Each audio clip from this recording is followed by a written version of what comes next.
y'all have ADD or ADHD by chance? What do you say? I wasn't paying attention. Okay, so maybe John a little bit, okay? Have any of you ever been in a classroom where there is someone with ADD or ADHD? Okay, Adrian, how did that affect your experience in the classroom? Disruptive as heck. Okay, so it disrupted your learning. Oh yeah. Okay, John, what about you? It was, in elementary especially, it was difficult for me to concentrate, and as a result, people around me had a problem concentrating. Okay. How did it seem that the students that had ADD or ADHD were affected, for those that have had classes with them? How did the student with ADD or ADHD, how did it seem that their learning was taking place, or was there not learning taking place for the most part? It seemed like the teacher almost tried to, you know, not necessarily exclude them, but there wasn't like trying to promote their learning in the classroom. I mean, he just kind of threw them in groups and tried to place them where they would fit in. Okay. Matthew, what? The ones who weren't getting things done as quickly had problems catching up with material, but there were some bright ones who would get done and then annoy everyone else, and so they weren't actually as affected in terms of their learning. Good. So what Matthew said points out that not all students with ADD or ADHD have learning disabilities. They just have something that distracts them from their learning. Okay, so what is ADHD and what is ADD? They're learning problems which are characterized by difficulties in maintaining attention. ADHD is just a little bit different from ADD because they have the hyperactivity. They can't sit still, disruptive behaviors. As you all know from your experiences, they had trouble remaining attentive and concentrating on tasks. And oftentimes they don't finish their tasks because of this disruptive behavior and their inability to maintain a focus. So there's a need for teachers to kind of supervise them one-on-one and make sure that they're staying on task and make sure that they're doing the things that they need to do. Symptoms of ADHD can appear around as early as ages from 2 to 3. And they last into adolescence. Some people outgrow them, some people don't.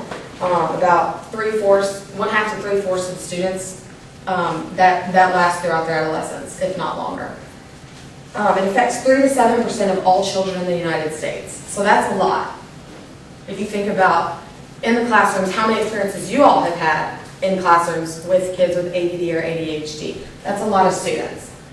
And also 3 to 4 times as many boys are diagnosed as girls. Now, why do you all think that might be the case? Because boys tend to be more rowdy. Right, right. Boys tend to be less developed earlier. So they're jumpy, they're active, they don't want to sit down, they're inattentive. And that might just be a culture thing. So sometimes it's difficult. We need to make sure that it's not just a kid that hasn't developed yet that is hyperactive and not make a diagnosis too early on that. Okay, so how do you think this will affect your classroom? Having a student with ADD or ADHD in there, Brandon? Well, you have to, keep them on track for one thing because, obviously they're going to get sidetracked a lot. And, also it could affect your classes and random questions that, going off on tangents that, have nothing to do with the actual, lessons. So therefore you have to keep getting back on track and work to build that in, I guess. Right. Okay. Maybe one of the ways you could help was to, help them, let them help pass out papers or, Yeah, get them actively engaged in doing something. Get them out of their seats for a little while. That's a very good idea. Yeah, I was actually going to say about the same thing, just that they just need something to focus on. It's been specifically something that helps the class, they give them more responsibility with that. Right. Channel that. Yeah. So especially in math and science classrooms, there's a specific problem-solving process. We looked at this in one of our research articles earlier in the week. You have to orientate yourself with the problem, organize the problem and the information that you have, execute your plan to solve the problem, and then verify your answer. That's the problem-solving processes. But kids with hyperactive disruptive behaviors aren't able to successfully move through those stages because they get distracted. So it's not so much that they can't do it, it's their inability to function properly that disrupts their learning. So we have to be aware of that. And remember that they have trouble with long word problems and story problems because they can't diagnose what they need from the problem. They have trouble dissecting the information, especially if the question has multiple parts. They're like, okay, well, they don't really know what they need because they're better at short-term memory tasks. So the shorter the question, the better they're going to be able to process the information that they need. Okay, so how do you think we can help them? Matthew, what can we do in the classroom to help them? Without looking at the slide. That was going to be about what I was going to say. Break the assignment into pieces, as you just said, so that they have smaller chunks to work with, so that they can pay attention to that chunk. Allow them, if they have something that they need, especially if they're hyperactive, if they have something they need to do on a regular basis, maybe try to find some way to allow them to do that if they need to. Okay, Katie, what could you do to help a student with ADHD? Have them work with another student so they can try to follow the other students better. Okay. John, what do you think?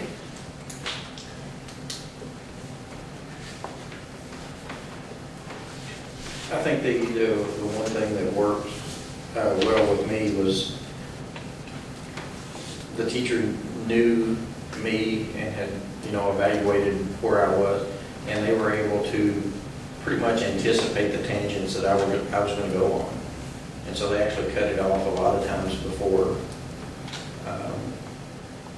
that didn't come till 5th grade, unfortunately. Good. So getting to know our students, getting to know where they have that breakdown. Maybe it's specific problems that they have trouble with. Maybe it's a specific type of lesson that doesn't engage them enough to keep their attention. Require organization of the student. And that goes back to self-regulation and metacognition of the student. So develop those skills with them so that they understand, okay, I'm about to get in that state. And then if you require them to be organized, that's going to help them do long word problems, be able to develop their problem-solving processing skills. You can develop their study skills, because that's one of the big things. They can't focus for long periods of time. So you have to teach them how to efficiently study in short chunks. So maybe like flashcard review, one-on-one review, working with either the teacher or a parent at home, or another peer. Just something that keeps them engaged, that's not just sitting there taking notes, memorization. A lot of what can be done also is to change teachers' perceptions. One of the studies said that the primary factors or predictors of a student's performance with ADD or ADHD is how the teacher perceives the student to be. And I think that goes broad with students with any disability. How you perceive them is going to be the basis of how you teach them and what you expect from them. So we have to be able to expect high achievement from all of our students, even if they have a learning disability. Like I said earlier, short-term memory tasks versus long-term memory tasks are better for students with ADD or ADHD. And then putting questions at the end of short chunks of text, because if you put a question at the beginning, they don't have any information that they process yet. They're like, I don't know what I'm supposed to do with this question because I haven't seen anything yet. So reading the problem gets them a little bit focused, and then seeing the question right after that allows them to be like, okay, I can do this because I've seen something regarding the problem.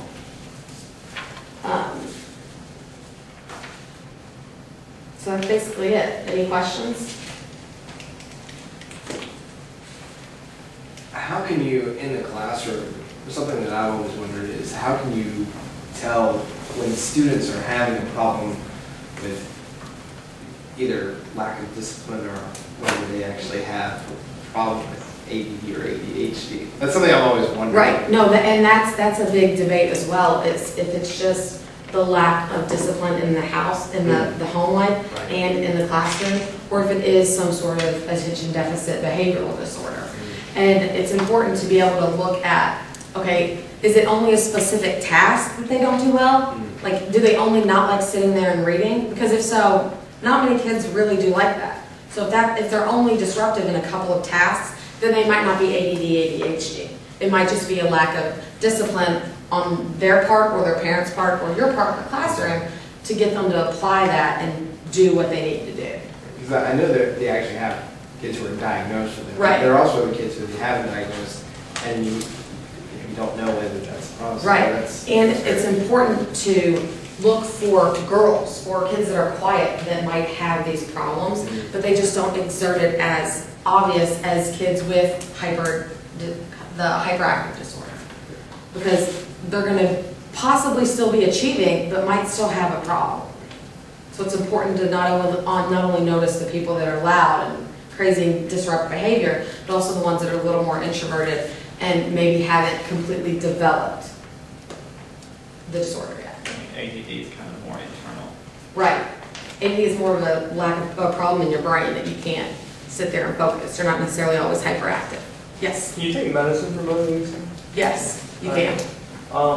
What do you think about stressing to a student if he exhibits those kinds of behavior to perhaps take that route? I think that's more of a parental-student question as opposed to, I can't, as a teacher, you can't force them to take their student. Yeah, but I mean, a lot of seniors don't have enough interaction with their parents for them to get a Right. good idea that, oh, my child needs this, Right. They have to be tested before they have medicine. Yeah. You You have to- Right, Yeah. and that's what I'm saying. I'm saying, But that would be where you could say, oh, go to the administrator or the school principal and be like, I think the student has ADD, ADHD, we might want to talk to the parent about getting them tested.